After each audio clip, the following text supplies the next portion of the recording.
যাও।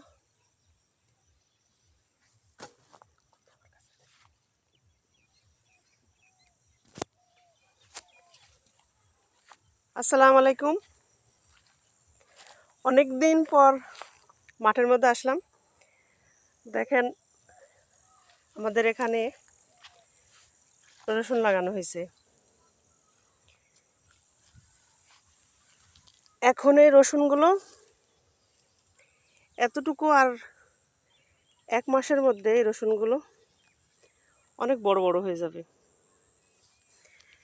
এই দেখুন পুরাটা মাঠ, চারিদিকে রসুন, আর এটা হলো মটর। কেবল ছোট ছোট গাছ,